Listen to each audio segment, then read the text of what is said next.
Кашель – проблема, з якою найчастіше звертаються пацієнти в усьому світі за амбулаторною допомогою. У медицині розрізняють два види кашлю – гострий та хронічний. У 60% випадків причиною гострого кашлю є застуди, тобто гострі респіраторні вірусні інфекції. Кашель, естественно, это не самостоятельное заболевание. Это симптом какого-то заболевания, если говорить о патологическом проявлении этого кашля. В некоторых случаях кашель, наш добрый друг, это физиологический рефлекс, который позволяет нам защищать бронхи от инородных тел. При болезни кашель тоже защищает бронхи, тоже защищает все дыхательные пути от инородных тел, которыми являются иногда сама слизь, которая вырабатывается в ответ на различные инфекционные агенты. Якщо ми розглядаємо кашель, який виникає унаслідок ГРВІ, то така проблема взагалі не потребує лікування, доводять сучасні наукові дослідження. І застосування різноманітних препаратів проти кашлю – лише марна трата грошей. Лечение здесь абсолютно симптоматическое, и, к сожалению, большая часть всего того, что нам доступно в аптеке, то, что предложит любой фармацевт, если спросить, дайте мне что-нибудь от кашля, я сейчас кашляю, к сожалению, не имеет достаточных научных доказательств своей реальной эффективности. Относительно всех так называемых противокашлевых препаратов, муколитиков, экспекторантов, отхаркивающих препаратов, в большей части случаев они либо не изучались так методологически правильно, как это уже является стандартом на современном этапе развития медицины, либо если изучались, то, к сожалению, оказывается, что они по эффективности такие же, как плацебо, как пустышка. Это плохая новость. Есть хорошая новость. Хорошая новость заключается в том, что плацебо при кашле очень высокоэффективно.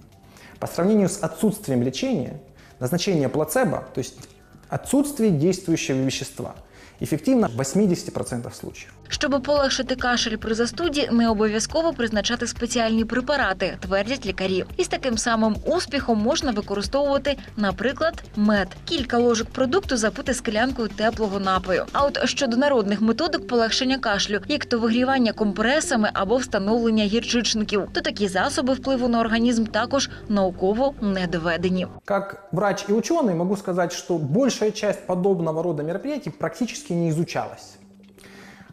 Тем не менее, скорее всего, можно утверждать, что никакого вреда, естественно, натирание, компрессы, банки не принесут. Если человек настроен на такое лечение, если он хочет и раньше ему казалось, что такие результаты были, я, естественно, буду советовать, чтобы он это делал. Самостоятельной рекомендации такой, наверное, от врача быть не должно.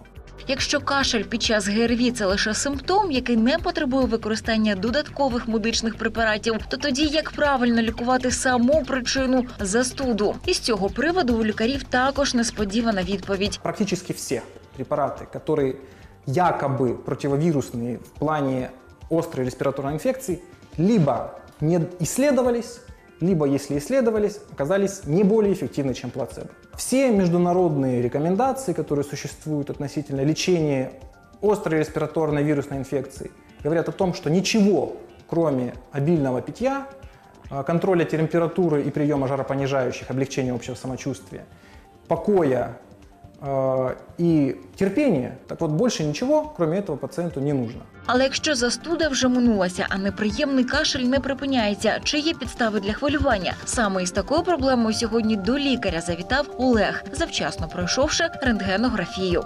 Вот уже слабление сделал. Хорошо, это мы потом посмотрим. Да. Что вас беспокоит? Что вас привлекло?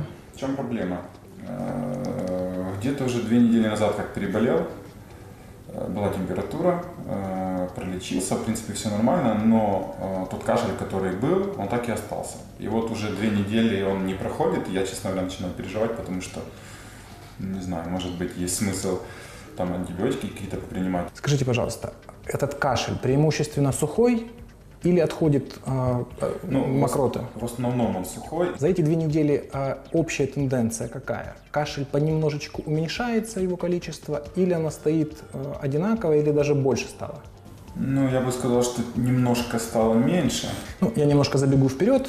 Естественно, мы еще посмотрим рентген, задам дополнительные вопросы, послушаю ваши легкие.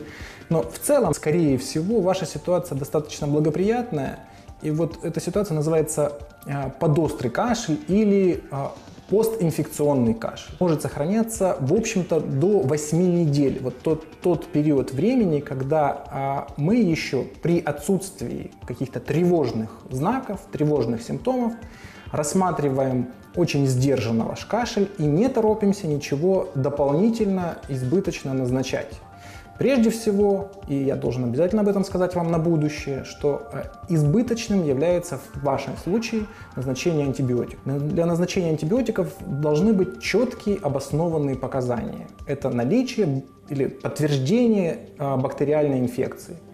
Со стороны симптомов ваших это должна быть отхождение явно гнойной мокроти, тобто зеленого цвета мокроти. Отже, кашель під час та після застуди може тривати до 8 тижнів, тобто 2 місяці. І це вважається за норму. Причиною гострого кашлю у 60% випадків є ГРВІ. І такий кашель не потребує додаткового використання медичних препаратів. Лише у 20% випадків причиною гострого кашлю є бронхіт, який потребує лікування антибактеріальними препаратами. І у 10% випадків причина гострого кашлю – це загострення бронхіальної астми, пневмонії, туберкульоз. А що порадить лікар нашому герою, в якого затяжний кашель після застуди? Але додатковий огляд цього пацієнта підтвердив відсутність будь-яких ускладнень.